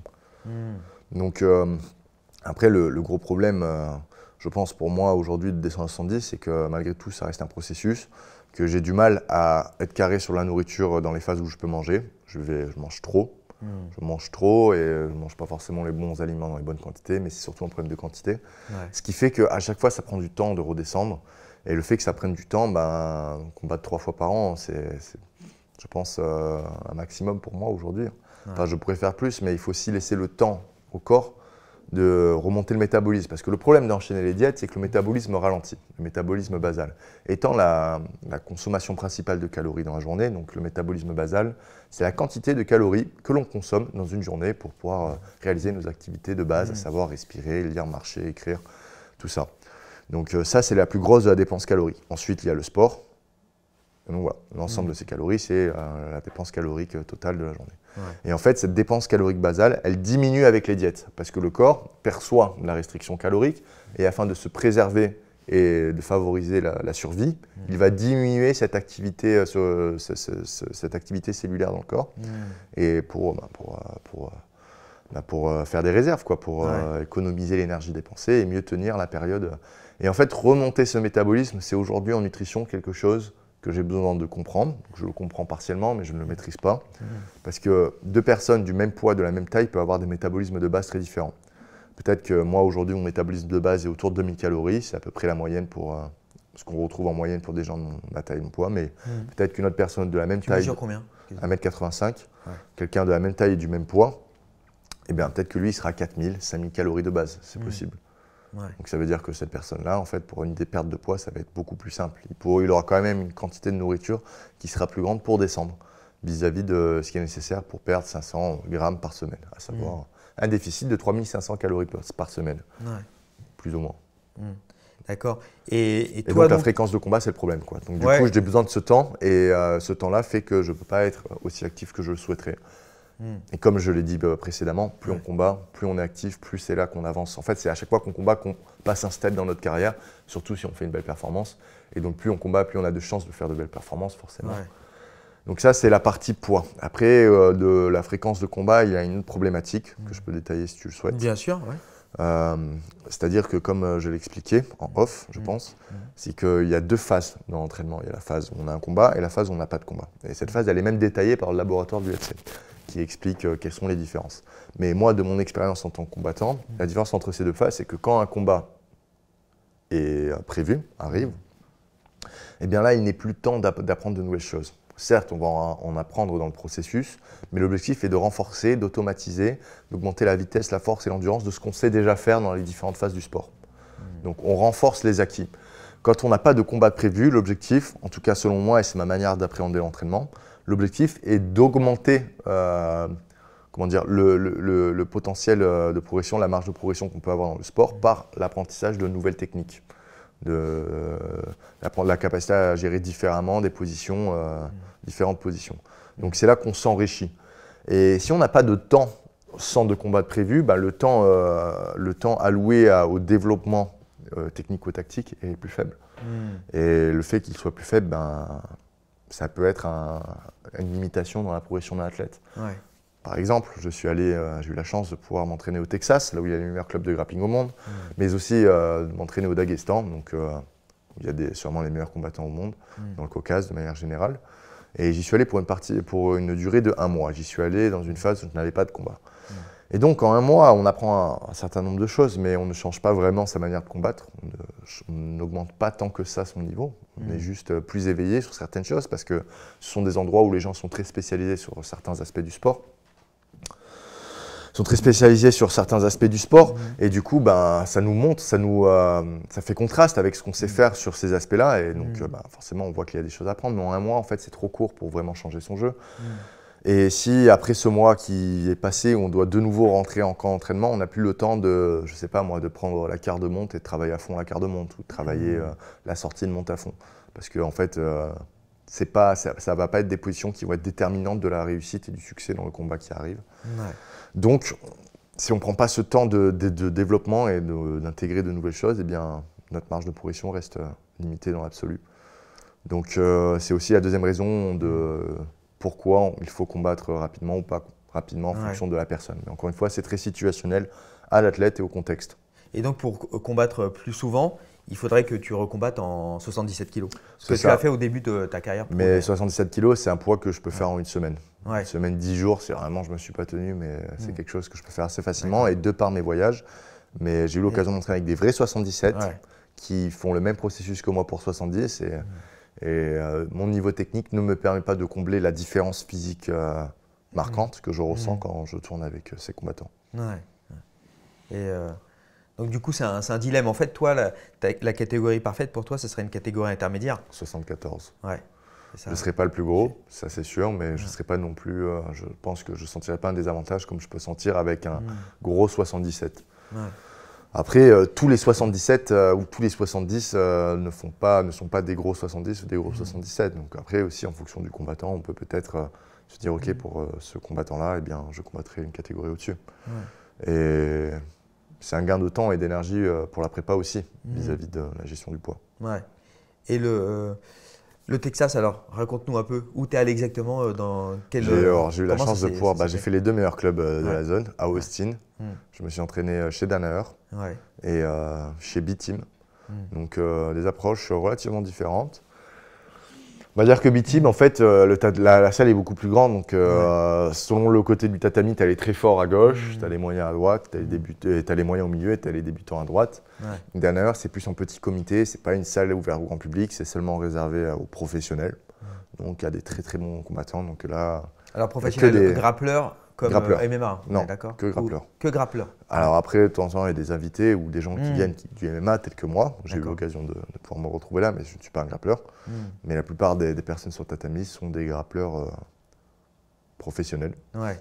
Parce que maintenant, une grappleur professionnel aux États-Unis, on peut en vivre tel qu'on vit du MMA. Donc peut-être moins aisément, moins facilement. On arrive à un stade où on en vit confortablement, mais je pense qu'on peut arriver à en vivre. Ouais. Et donc, je suis désolé du terme, mais ça a été du viol. Hein. Ouais. J'ai ramassé quoi. Hein. Ouais. Mon premier cours, comme mon premier cours retour, mon premier cours de jiu-jitsu. Hein. Je ne comptais même pas le nombre de fois que je tapais dans certains de mes randoris. Et ça m'a bien montré qu'il y avait un écart entre le niveau de grappling en MMA, parce que j'ai aussi l'occasion de m'entraîner en MMA à l'extérieur et je suis loin d'être le meilleur grappleur, mais j'arrive à tenir. Et par contre, face à des grappleurs vraiment qui font que ça, je sens vraiment une grande différence de niveau et ça me montre la marge de progression qu'on peut avoir sur cet aspect-là du MMA. Ouais. Est-ce que la douleur que tu as forcément à l'ego quand tu te fais comme ça soumettre et tout, est-ce que c'est pas justement un blocage pour certains combattants pour vraiment travailler certains aspects comme ça où ils sont plus faibles? Moi, je fais ce sport depuis que j'ai 14-15 ans, 15 ans, donc l'ego, il a eu largement le temps d'apprendre. J'ai largement eu le temps d'apprendre à mettre de côté l'ego et à l'entraînement en fait, je suis plus dans cette idée-là. Hein. Bon, certes, ça m'a mis un petit coup, mais en fait, j'étais content parce que ça voulait dire qu'effectivement, j'étais au bon endroit. Parce que si tu voyages pour l'entraînement et que tu es dans un endroit et que tu roules sur tout le monde, c'est que tu t'entraînes soit pas avec les bonnes personnes, soit pas au bon endroit, mais c'est qu'il y a quelque chose qui ne va pas parce que ça veut dire que tu maîtrises le sujet vis-à-vis d'eux. Donc après, oui, pour certains combattants, sûrement, hein, tu sais, il y a autant de manières pour un combattant de gérer la chose qu'il y a de combattants, en fait. Donc, peut-être qu'un combattant, pour se sentir bien et progresser, il a besoin d'être tout le temps en réussite. D'autres, ils ont besoin d'avoir de l'échec partiellement, d'autres d'être tout le temps en échec. Donc après, c'est vraiment relatif à chacun, mais en tout cas, ce n'est pas le cas pour moi. Ouais. Et le Caucase, alors? Comment tu t'es retrouvé là-bas, où tu étais exactement? Alors, je suis allé en Tchétchénie en août et je suis allé au Daghestan après mon combat en octobre-novembre. Octobre-novembre, ouais, c'est ça. Ouais. Eh bien, Tchétchénie, quand j'avais 16 ans, j'ai rencontré un combattant tchétchène qui arrivait de Tchétchénie. Donc, lui, il avait 18 ans, qui s'appelle Mehdi Dakaev, qui est un excellent combattant qui malheureusement devrait être à l'UFC depuis quelques années, mais qui ne peut pas y être de par le fait qu'il a un passeport russe, qu'il est tchétchène et qu'il a personne qui a été en mesure de l'aider vis-à-vis des problématiques de visa. Ouais. Eh bien, ce jeune homme, il a vécu 5-6 ans à Nice, donc pendant toute cette période, on s'est entraînés ensemble, et par la suite, il est parti en Tchétchénie, il est retourné au pays. Il combat là-bas maintenant. Et donc, ça fait un moment que j'aurais dû y aller, mais bon, la vie a fait que c'était pas forcément aisé pour moi d'y aller. Mais quand l'occasion s'est présentée pour moi d'y aller, j'y suis allé. Donc, j'y suis pas allé longtemps, malheureusement, parce que j'avais un combat en approche et qu'il est plus facile pour moi de gérer différents paramètres, tels que le poids et l'entraînement, vis-à-vis d'un combat en étant à Nice qu'en étant à l'étranger. Donc j'y suis allé pour une première en Tchétchénie avec lui, m'entraîner. Et par la suite, je suis allé au Caucase, après mon dernier combat. Je connaissais le coach parce que mes débuts professionnels, lorsque je suis passé professionnel, le prince de Bahreïn m'a invité à rejoindre son équipe, dont le coach est daguestanais et les combattants étaient daguestanais. J'avais rencontré ces gens-là dans le circuit IMAF, donc je combattais contre eux. Donc il m'a invité à rejoindre son équipe et de combattre dans sa fédération de MMA, à savoir le Brave Combat Fédération. Donc, dans laquelle j'ai fait mes 5 premiers combats pro. Et donc, je suis allé à Bahreïn m'entraîner avec ce coach et ses combattants. Et c'était une super expérience. Puis après est venue la guerre et le Covid et la guerre. Et du coup, ils ne sont plus allés à Bahreïn pour s'entraîner. Donc, c'était plus difficile pour moi d'aller en Russie. Mais j'ai réglé ce problème de visa parce qu'en fait, je les faisais par moi-même, les visas. Et c'était assez long de les avoir. Et en fait, à chaque fois, j'avais un combat qui arrivait. Encore une fois, c'était plus facile pour moi d'être en France en approche d'un combat qu'à l'étranger. Mais bon, j'ai réglé cette partie visa, j'ai trouvé une solution efficace. Et du coup, maintenant, là, j'ai pu aller au Caucase. C'était le moment pour moi d'aller au Daghestan. Et je suis parti à moi dans ce club qui s'appelle KHK MMA, mais aussi dans un club de lutte qui s'appelle Sadulaev Gym. Et ça a été vraiment très enrichissant, mais il va falloir que j'y retourne parce que moi, c'est trop court. Donc, j'aimerais pouvoir y retourner plus longtemps, sur une période peut-être plus longue ou plusieurs fois la même durée, donc 1 mois au Daghestan l'année prochaine. Mais il va falloir que j'apprenne à parler russe parce que les gens dans le Caucase sont super accueillants, rien à dire, mais pas anglais parce que c'est très touristique, mais la plupart du tourisme… Ah, c'est touristique, ouais. C'est très touristique, la Tchétchénie et le Daghestan. Il y a beaucoup de touristes, mais c'est un tourisme entre guillemets du RSS. Donc des gens qui viennent de l'ex-URSS, donc l'anglais là-bas c'est le russe. Ouais, Donc peu de gens parlent anglais, peu de gens parlent français et c'est dommage parce que c'est très facile de rentrer en contact avec les locaux, mais il faut pouvoir communiquer avec eux et j'en suis incapable pour l'instant. Donc j'aimerais apprendre à parler russe, donc j'apprends doucement, mot après mot. Ouais. Et avoir une voiture, je pense que c'est cool parce qu'il y a beaucoup d'endroits où s'entraîner, il y a beaucoup de talents concentrés, tu sais. C'est comme si dans la ville de Nice, on avait 50 Virgile par catégorie de poids, quoi. Tu vois, donc c'est incroyable la densité de combattants. Et donc ça vaut le coup, je pense, d'essayer plusieurs gyms et de pouvoir se faire l'entraînement à la carte. Ok, le lundi, mardi, mercredi, je vais aller dans tel club. Les après-midi, je vais aller dans tel club. Et puis peut-être que la semaine d'après, je vais aller un petit peu à Grozny. Et puis après, le Caucase, de manière générale, les sports de combat, c'est quelque chose qui est très développé. Donc il y a sûrement encore plein d'endroits, mis à part Grozny, Makhatchkala, que je ne connais pas, où l'entraînement vaut le coup, vaut le détour. Donc voilà, à voir si ça se réalise. Mais, Donc deux endroits donc à l'opposé, on va dire, culturellement parlant, les États-Unis et puis la Tchétchénie. En tout cas, pas sur le Daghestan. combat. Il y a une forte culture du combat aux Mais États-Unis, en tout cas, la lutte et aussi en Russie. Donc au final, en fait, ils partagent cette culture du combat, en tout cas cet aspect. Après, sur d'autres aspects, c'est très différent. Effectivement, c'est deux mondes différents. Et quelle ambiance tu préfères, toi? Je n'ai pas assez fait les États-Unis, tu sais, je suis resté qu'un mois au Texas sans voiture et je peux t'assurer que le Texas sans voiture. Ah ouais, non, mais les États-Unis sans voiture, c'est. Les États-Unis sans voiture, mais je pense qu'une ville comme New York, tu peux y arriver, mais c'est difficile de vraiment appréhender la chose. C'était un peu plus accessible de le faire sans voiture en Russie. T'as ressorti les skates? Les rollers. Les rollers? Non, même pas. J'ai pas ressorti les rollers depuis que j'ai arrêté le hockey. Ah ouais, c'est vrai? J'ai plus fait le roller depuis. Donc, Donc je sais pas, à mon avis. Et puis les États-Unis, c'est très. Je pense que l'ambiance au Texas, c'est une chose. En Californie, c'en est une autre. À New York, c'en est une autre. Et après, moi, j'ai eu l'occasion d'être avec des locaux quand j'étais en Russie. Donc, c'était pas le cas aux États-Unis. J'étais tout seul. Donc, j'avais personne pour me faire découvre la zone. Donc, mon expérience, elle a été forcément meilleure dans le Caucase. Parce que j'étais avec des locaux. Ils m'ont amené à droite, à gauche. Ils m'ont montré un peu leur culture. Je fais des mariages, par exemple. Tu vois. Donc, je suis rentré un peu dans l'intimité de la culture. Donc forcément, c'était plus enrichissant pour moi d'être au Caucase qu'aux États-Unis, mais je suis sûr que les deux se valent. Je ne pense pas que l'un soit meilleur que l'autre, c'est juste deux expériences très différentes à mon avis. Alors, mais on en reparle l'année prochaine, une fois que j'aurai refait une tournée russe et américaine. Carrément. Et alors, on parlait justement culture combat dans ces deux pays, à l'opposé, géographiquement et sur pas mal de plans. Et en France, est-ce qu'il y a une culture combat qui est en train de renaître? Je pense qu'il y a toujours une culture combat en France. Par exemple, le judo, c'est le meilleur exemple. Mais la France est connue pour toujours avoir accueilli de très bons strikers, que soit en boxe thaï ou en karaté, par exemple. Et par contre, cette culture combat mais tu as ces deux antipodes, donc super striker. Effectivement, on a eu justement la savate. Toute la savate et puis après la boxe taille et ainsi de suite. Mais bon, il y a quelque chose de très fort en striking, en frappe pied-point en France. Et puis il y a effectivement la lutte a disparu au profit du judo. Mais elle n'a pas disparu, on a des très bons lutteurs, mais c'est pas les mêmes amplitudes que le judo, ça je te l'accorde. Le Français de base, il pense jamais de la vie à faire de la lutte. Non. Donc Et est-ce que et même ça, est-ce que ça se ressent, est-ce que tu le ressens ça par exemple dans les nouvelles générations qui sont en train d'arriver chez les amateurs et tout parce que moi j'ai l'impression que même les amateurs ils aiment bien, il y a une préférence pour le striking toujours qui reste en France et une négligence pour le. Il y a un club de lutte à Nice, au Vieux-Nice, enfin il y en a plusieurs maintenant, mais on va dire que le club de lutte un peu plus traditionnel c'est celui du Vieux-Nice. Eh bien, il y a beaucoup d'adhérents maintenant, et de par le MMA en fait. La plupart de ces jeunes sportifs qui viennent s'entraîner dans ce club ont pour objectif, au bout du compte, le MMA. Et donc, c'est là que je pense qu'il y a eu une mauvaise appréciation des détracteurs, de ceux qui étaient contre le développement du MMA en France à l'époque, qui s'expliquait aussi peut-être par une peur de perdre des licenciés, des adhérents. Mais en fait, je pense qu'au contraire, le MMA va permettre le développement encore de ces sports plus traditionnels, peut-être que la lutte, le judo, le karaté, la boxe, parce qu'il y a une réelle spécialisation à faire par moment. Alors moi, quand j'ai commencé le MMA, je suis directement allé au Boxing Squad à Nice, mais je me suis bien rendu compte de l'importance de la lutte. Donc je suis allé dans un club de lutte, j'ai été amené à aller dans des clubs d'anglaise, je suis allé dans des clubs de boxe thaï, différents du Boxing Squad, dans lesquels j'ai fait de la compétition, tu vois.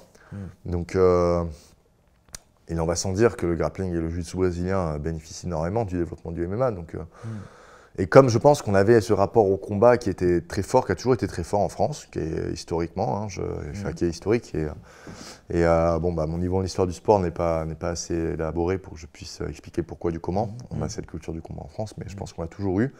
Et en fait, c'est parce qu'on l'a toujours eu qu'aujourd'hui, le MMA en France est en pleine effervescence. Et dans une mesure qui est tel qu'il ne peut l'être dans les pays voisins, tels que l'Italie, l'Espagne ou l'Allemagne. Tu vois.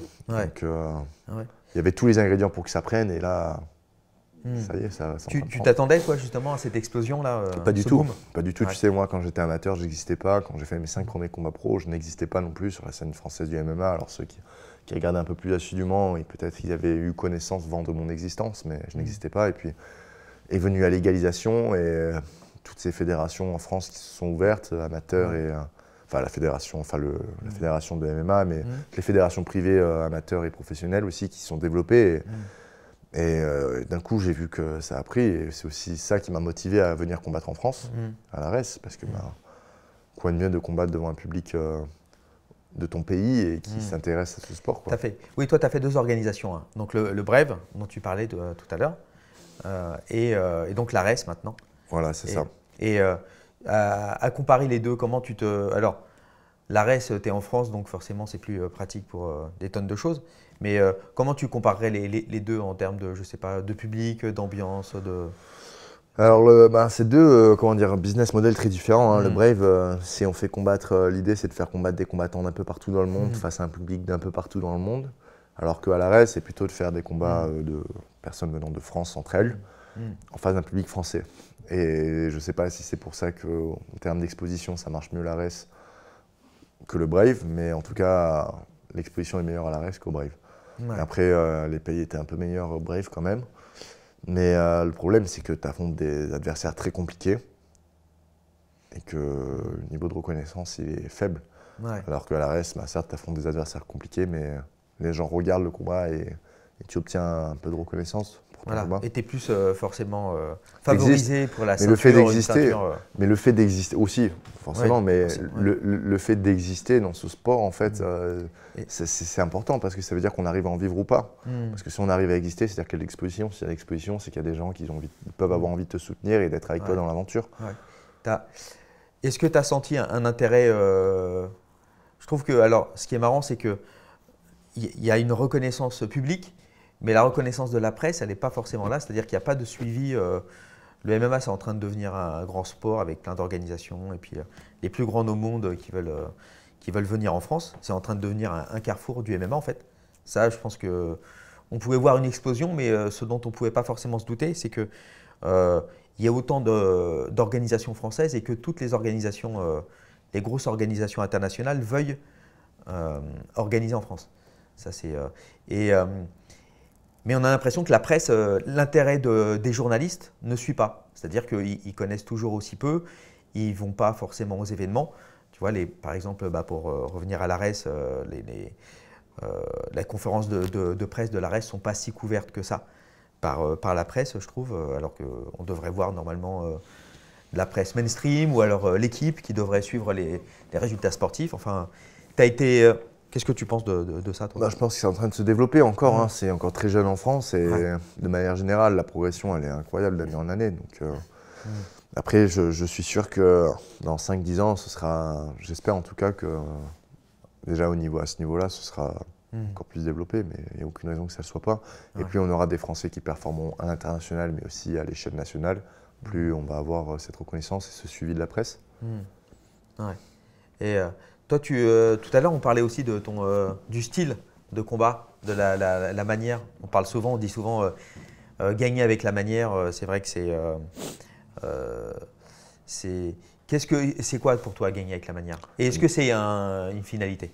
Gagner avec la manière, c'est avant tout finir ses combats. Et puis après, c'est une finalité. Hein. Pour moi, c'est une œuvre d'art de combattre. Enfin, c'est une pièce artistique que l'on présente à un public. Et l'objectif, c'est que celle-ci soit la plus belle. Hein. Donc forcément, après, je t'avoue que quand je combats, ma pression à moi, c'est gagner. Et si gagner, ça veut dire faire tomber, bloquer, laisser passer le temps, je n'hésiterai pas à le faire parce que nos vies, elles dépendent beaucoup du résultat. En tout cas, enchaîner des victoires, c'est quelque chose vraiment qui peut changer nos vies, alors que perdre, en fait, ça nous fait perdre du temps et il y a une limite de temps en fait à cette vie-là, au sport de haut niveau. Donc forcément, c'est la victoire avant tout et j'espère que je gagnerai assez de confiance et que je deviendrai suffisamment fort pour pouvoir, en plus des victoires, proposer des pièces uniques au public, quoi. Ouais. Parce que toi, là, tu as 27 ans. Est-ce que tu t'es projeté déjà, tu penses que ta carrière, puisque tu parlais de durée, tu vois une fin déjà précise à ta carrière? Tu te dis que tu as pensé à l'après, puisque forcément, c'est une carrière courte en MMA. Enfin, si tu commences tard, tu peux combattre tard, mais bon, je ne pense pas que tu aies 10… Enfin, on a 10 ou 15 ans en MMA pro, vraiment… En termes de temporalité, c'est un sport en maturation tardive, c'est-à-dire qu'on atteint son meilleur niveau autour des 32 ans. Donc de temps en temps, tu as des ovnis tels que Topuria qui a 27 ans, qui a mon âge, son champion UFC, ou tu as des champions qui arrivent sur le tard tels que Pereira, qui était champion à 36 ou 37 ans, je ne sais plus. Et donc voilà, mais la moyenne c'est 32 ans, donc probablement que mes meilleurs combats je les ferai autour de cette temporalité-là. Et donc à partir de là, du moment où j'atteindrai mon meilleur niveau de combat, de compétition, je pense que j'aurai entre 2 et 4 ans devant moi, et puis après ça s'arrêtera, donc autour des 35 ans probablement que ce sera la fin. Peut-être avant, peut-être après, on verra bien comment les choses se déroulent. Mais effectivement, c'est pas une fin en soi, c'est qu'une petite partie de ma vie au final, et il y aura un après le après, qu'est-ce que je vais faire? Ça je sais pas, hein, mais en tout cas j'aimerais dans ma vie avoir une période que je dédie à la pédagogie, parce que ça a été un thème central dans ma vie de sportif, mais de personne de manière générale. Et donc transmettre des choses que j'aurais appris, que ce soit autour du MMA ou autre, je pense que c'est quelque chose qui me plairait. Mais je m'intéresse à beaucoup de choses, tu sais, donc peut-être je prendrai un chemin totalement différent, donc verrons bien. Ça pourrait être quoi ce chemin différent? Quand tu dis que tu t'intéresses à d'autres choses, c'est quoi? Ça pourrait être, je sais pas, par exemple, imaginons que je gagne beaucoup d'argent dans ma carrière. Eh bien, si cela arrive, pourquoi pas s'acheter un catamaran, vivre sur mon catamaran et juste voyager et faire le tour du monde et tu vois, vivre quelques années sur un bateau, pourquoi pas, hein, c'est quelque chose qui me dirait bien, par exemple. Mais pourquoi pas avoir une carrière universitaire, tu vois. Donc je me suis arrêté au master, reprendre les études, faire un doctorat, faire de la recherche. C'était un master de quoi? En entraînement et optimisation de la performance sportive. Donc essentiellement développer les qualités physiques et la réhabilitation. Donc quand un athlète s'est blessé, ça peut être quelqu'un de lambda, tout l'entraînement qu'on va lui faire de manière à soigner la blessure et faire en sorte que plus de blessure n'arrive. Donc le retour au terrain, entre guillemets. Le footballeur s'est abîmé l'ischio, il s'est fait une déchirure de l'ischio. Pendant une semaine, il va aller voir le kiné pour la phase inflammatoire. Et après, on va aller en salle de musculation avec moi et on va rendre cet ischio plus fort que jamais pour que ça n'arrive plus. Voilà. D'accord. Et tu ne te verrais pas coach? Pourquoi pas? Ouais. Carrément. Carrément. Ouais. Carrément, parce que tu sais, ça fait 12 ans maintenant que je fais ce sport et je pense que j'ai perdu beaucoup de temps. C'est-à-dire que les premières années, il y avait une équipe pro, Boxe Esquad, et le focus n'était pas entièrement sur moi, donc j'ai passé beaucoup d'années. Puis Aldric était lui-même combattant professionnel. Et puis en fait, c'était pas un métier à plein temps d'être coach et combattant professionnel, surtout à cette époque. C'est très difficile d'en vivre de ce sport et donc ils avaient tous un boulot à côté. Donc j'étais pas forcément tout le temps là pour moi. Donc j'ai été un peu pas livré à moi-même vis-à-vis de l'entraînement, mais il y a eu de longs moments où j'étais à l'entraînement avec mon sparring partner. Le sparring a été Virgile, ça a été Mehdi et on s'entraînait comme on pouvait pour progresser. Et je pense que j'ai perdu du temps, j'en suis sûr, même parce que chaque année, ma pédagogie est de plus en plus intéressante et je pense que chaque année, c'est l'année où je progresse le plus. Et donc, je pense que j'aurais pu aller beaucoup plus loin dans ce même temps. Mais bon, ma vie a fait que, mes choix ont fait que aussi, de rester à Nice et de ne pas aller dans un endroit où les gens étaient payés pour, de ne pas payer les coachs pour aussi, pour avoir leur temps et leur attention. Donc, c'est un ensemble de choix aussi qui font que… Tu regrettes ça ou pas? Non, aucun regret, tu sais, c'est mon parcours et si j'ai fait ces choix, c'est qu'il y avait une bonne raison. D'accord. Et que j'ai eu raison de faire ce choix-là vis-à-vis de différents éléments de ma vie perso aussi. Donc non, je ne regrette pas, mais par contre, j'apprends de mes erreurs et j'espère devenir suffisamment bon pour pouvoir un jour prendre une feuille blanche et d'en faire un livre, quoi. Ceinture UFC, c'est quoi? C'est une motivation, c'est un rêve, Ce serait le Graal. C'est quoi? Ce serait la consécration ultime, ce serait le couronnement. Ce serait incroyable. Ouais. Et ça, t'en rêves depuis quand? Depuis que j'ai commencé ce sport, tu sais, quand on décide d'en faire son métier, on ne rêve pas d'être juste champion d'une organisation mineure ou intermédiaire. On rêve d'être le meilleur. Et le meilleur aujourd'hui, c'est être champion UFC. Et ce serait un accomplissement incroyable pour moi. Et là aujourd'hui, tu as des modèles ou pas, toi? Tu as des modèles ou des combattants qui t'inspirent plus que d'autres? C'est difficile parce que chaque combattant, et je pense que c'est pour ça que les sports de combat sont passionnants, même pour des gens qui ne pratiquent pas forcément, chaque combattant est très inspirant de par son parcours, surtout quand il arrive au plus haut niveau de ce sport. Ce que ça demande en termes de valeur et de volonté, de courage et de travail, de discipline pour arriver, ne serait-ce que dans un top 10 UFC, c'est incroyable et c'est très inspirant. Donc tous les combattants qui arrivent au plus haut niveau de ce sport, c'est des gens que j'admire pour différentes raisons. Mais tu vois, il y a des combattants comme Dustin Poirier qui n'ont jamais lâché l'affaire et il aura eu la ceinture autour de la ceinture, il aura eu la ceinture autour de la taille, quoi qu'il en soit dans sa vie, même si c'était une ceinture intérimaire. Et déjà être arrivé jusque-là, c'est une preuve de résilience et de toutes les qualités que j'ai précédemment énumérées qui est incroyable. Donc Dustin Poirier, j'adore. Après, il y a aussi des combattants qui n'ont pas eu la ceinture autour de la taille, tels que Zabit, Magomed, Shapirov, qui ont été un régal à voir. Et malgré leur bref passage à l'UFC, bien, de par ce qu'ils ont réalisé dans la cage, et bien, quelque part, ils résonneront dans l'éternité. Donc, les combattants les plus durs avec qui t'es tourné, toi, c'est qui? Virgil. Les plus durs ou… Ouais. Virgil Hogan. Ouais. Vraiment, c'est incroyable. Et quand j'en parle en off avec les gens, ils ne se rendent pas compte en fait de son niveau. Ils ne se rendent pas compte de son niveau parce que là, ce que vous avez vu de lui, c'est loin d'être ce qu'il peut réellement produire. Pourquoi? Parce qu'il tombe sur des gens qui n'ont pas le niveau de le pousser suffisamment en fait. Tu vois, ne serait-ce que sur l'aspect striking, aujourd'hui il a un niveau en striking il est très très très dangereux en boxe. Mais le fait est qu'il ne tombe pas encore sur des adversaires qui sont suffisamment forts en lutte pour qu'il ait à sortir ce qu'il peut faire en boxe, tu vois ce que je veux dire. Du coup, les gens ils ne savent pas encore, mais c'est quelqu'un qui a tout pour lui. C'est un talent physique, c'est un talent technique, il a une marge de progression incroyable. Il a une autonomie en fait dans la progression que j'ai rarement vue. Tu vois. Moi, mine de rien, j'ai besoin de beaucoup d'être cadré, d'avoir quelqu'un qui m'explique les choses. Et malgré le fait qu'une grande partie de mon entraînement a été réalisée seul et que je réalise encore seul sur certains aspects, tu vois, quand j'ai besoin de travailler sur certains aspects tels que par exemple, je sais pas moi, le single leg, c'est moi qui vais réfléchir les techniques, les choses à bosser, comment on va s'y prendre. Lui, il n'a pas besoin de décomposer autant les choses que moi, il a juste besoin d'être confronté aux problèmes, donc d'avoir des sparring, de qualité qui vont lui poser problème. Et en fait, intuitivement, il va se développer, tu vois. Il y a vraiment eu une phase où ça avait encore du sens qu'on fasse des sparring ensemble. Donc on faisait beaucoup de sparring à ce moment-là, et donc je filmais tous les sparring et je voyais pourquoi il me posait des problèmes et je trouvais des solutions. Ok, là, Aldric, ça va pas, qu'est-ce qu'il faut que je fasse? Il me disait la solution. Je le mettais en place, ça lui posait problème. Et le lendemain, il n'avait pas besoin de regarder les vidéos et de demander à Aldric ce qu'il fallait faire quand je faisais ça, qu'il avait trouvé la solution. Et il ne peut pas te l'expliquer, tu vois. Donc Virgil Hogan, un des plus gros talents avec qui j'ai tourné. Et lui, il a vraiment besoin d'avoir des sparring de qualité pour se développer, je pense. Donc là, maintenant qu'on va avoir une nouvelle structure, Boxing Squad qui va s'ouvrir, ça va être beaucoup plus aisé de faire venir des gens parce qu'on va pouvoir les loger, on aura des dortoirs, etc. Et j'espère qu'on aura plusieurs 84, 93 ou 77 de qualité pour tourner avec Virgil parce qu'il a encore beaucoup de progrès devant lui à atteindre. Enfin, il a une grosse marge de progression, quoi.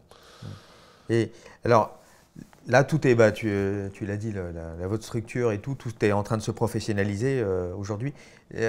Tu trouves qu'est-ce qui manque actuellement le plus en termes de professionnalisation dans le MMA? Trouver un business model qui permette de payer les coachs et les gens, et pas que les coachs MMA, mais en fait tout le staff nécessaire au développement d'un combattant, tu vois. Donc que le combattant, il a à se lever le matin et qu'il ait juste à faire ce qu'on lui dise de faire de A à Z. Tu vois, donc la nutritionniste, peut-être même quelqu'un pour cuisiner, tu vois.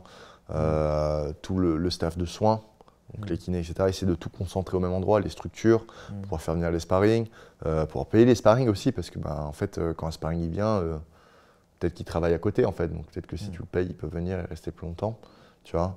Payer les coachs, avoir le temps des coachs, qu'un combattant, il ait des cours privés à un combattant pro, arrivé à un certain niveau, il a un coach de jiu-jitsu qui fasse des sessions que pour lui, un coach de lutte qui fasse des sessions que pour lui, un coach de MMA qui fasse des sessions que pour lui, un coach de boxe qui fasse des sessions que pour lui. Donc voilà, avoir tout le stock, comme c'est le cas dans beaucoup de sports d'ailleurs. Footballeur, il va avoir des sessions privées, des sessions avec tout le groupe, il va avoir une structure dans laquelle il va pouvoir dormir, manger, avoir les soins, la cryothérapie, etc. Tu vois. Donc aussi, voilà, créer un cadre pour que le combattant aussi puisse ne faire que ça, parce que moi, dès mes débuts pro, j'ai eu la chance de pouvoir vivre de mon sport assez rapidement, mais ce n'était pas le cas de Virgile par exemple. C'est que maintenant qu'il n'a plus besoin de travailler en parallèle. Et travailler en parallèle, c'est-à-dire que tu t'entraînes moins, c'est-à-dire que tu te reposes moins. Ça veut dire, donc aussi, voilà, permettre aux combattants le plus rapidement possible de pouvoir se professionnaliser et vivre dignement de son sport. Eh bien, peut-être que ça permettra d'avoir encore plus de talents émergents, quoi. Et c'est le cas dans pas mal de sports aujourd'hui, basket, en football, en rugby, surtout des sports co. En tennis, arrivé à un certain niveau, mais je ne me rends pas bien compte à partir de quel moment en fait, on peut vraiment vivre en tennis. Eh bien, avoir ça pour le MMA. Voilà, c'est quoi les prochaines étapes? Donc des sponsors en fait, voilà. Ce qui simplifierait tout, c'est des sponsors et je pense que, assez rapidement. Que plus ça prendra de la place dans la scène médiatique, plus en fait, des gens auront intérêt à sponsoriser et à suivre des athlètes, parce que ce sera intéressant pour eux aussi d'investir sur des athlètes. Et alors, le MMA n'est pas un sport de combat comme les autres, mais les sports de combat déjà ne sont pas des sports comme les autres. Il faut quelque chose de spécial en termes de mental, enfin, pour aller vraiment au plus haut niveau. En combat, il y a quelque chose que tu n'as pas dans les autres sports. Pour le coup, je pense que c'est relatif à chacun. Il y a un ensemble de choses, pour ma part. Donc, c'est expresser la possibilité d'exprimer une certaine colère. Il y a une recherche de gloire et de reconnaissance. L'aspect du jeu aussi, parce que c'est très amusant, les sports de combat. Et je sais pas. Mais après, c'est vraiment relatif à chacun, tu vois. Mais tu as bien dit, parce que c'est à la fois, il y a quelque chose de l'ordre de la rage, sinon tu n'as pas le mental nécessaire. Et en même temps, il y a un côté jeu ludique aussi qui, je pense, que tu retrouves chez les plus grands champions, quoi. Tu vois, et si tu ne prends pas plaisir en même temps. Donc d'un côté, il y a une douleur et de l'autre côté, il y a un plaisir aussi très fort. Oui, et puis il y a ce truc du spectacle. Tu vois, parce qu'il y a plein de... Il y a plein de métiers dans lesquels on peut exprimer ce plaisir et une éventuelle rage ou colère, tel que les forces spéciales par exemple, mais tu n'as pas le côté spectacle, pas le côté reconnaissance, tu vois. Et puis quelque part, c'est ça, t'es à nu, t'es à poil quand tu combats. Donc tu te livres entièrement, quoi. Et Axel, écoute, c'était un plaisir. Plaisir partagé. Voilà, je vais te laisser vaquer à tes occupations. Et voilà, je ne sais pas, je te laisse le mot de la fin. Tu voulais dire quelque chose de spécial ou de général? J'aimerais juste remercier déjà mon club du Boxing Squad, tous mes sponsors, Nautic Concept, le groupe de Vaud, Food Corner, qui me suivent depuis peu, et la ville de Nice, bien évidemment, qui permet d'organiser le prochain ARES et qui soutient ses athlètes. Sans tous ces acteurs privés, ce serait impossible pour moi de vivre dignement de mon sport. Donc un grand merci à eux, grâce à vous je vis de ma passion et je ferai de mon mieux pour vous représenter au plus haut niveau de ce sport. Je vais quand même rebondir là-dessus, c'est vrai que c'est la première fois que tu combats devant ton public. C'est ça, ouais. Mais, devant ton public niçois. C'est ça. Et ça te fait quelque chose ou pas quand même? En soi c'est une fierté, mais comment dire, en approche d'un combat, moi j'ai tendance à tout verrouiller, tu vois, dans ma tête. Et chaque combat, que ce soit devant 1 ou 1 million de personnes, pour moi, ça ne change pas grand-chose. Mais là où ça va faire une différence, c'est dans le après-combat, tu vois. Parce que c'est là que je vais vraiment récolter les fruits de mon travail, notamment si je fais une belle performance. Donc, D'accord. Écoute, Axel, je te remercie. Je te souhaite le meilleur.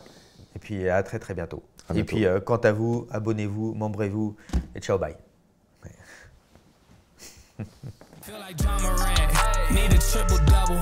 Told him check the stats, yeah I got a couple. I don't drive the ball, nah I never fumble. I'm the MVP, now I feel like Russell. Yeah, they don't want it done like I want want it, dog. Yeah, they say they want it, then they took the summer off. I've been going down the list, checking numbers off. I was checking on your numbers, told them something's off. I was at the bottom, now you know I'm climbing. Now they sending deals, they know I ain't signing. They been trying to sell it, they know I ain't buying. When they send a text, dog, I ain't replying. Feel like John Morant, need a triple-double. Told him check the stats, yeah, I got a couple. I don't drive the ball, now I never fumble. I'm the MVP, now I feel like Russell. Feel like John Morant, need a triple-double.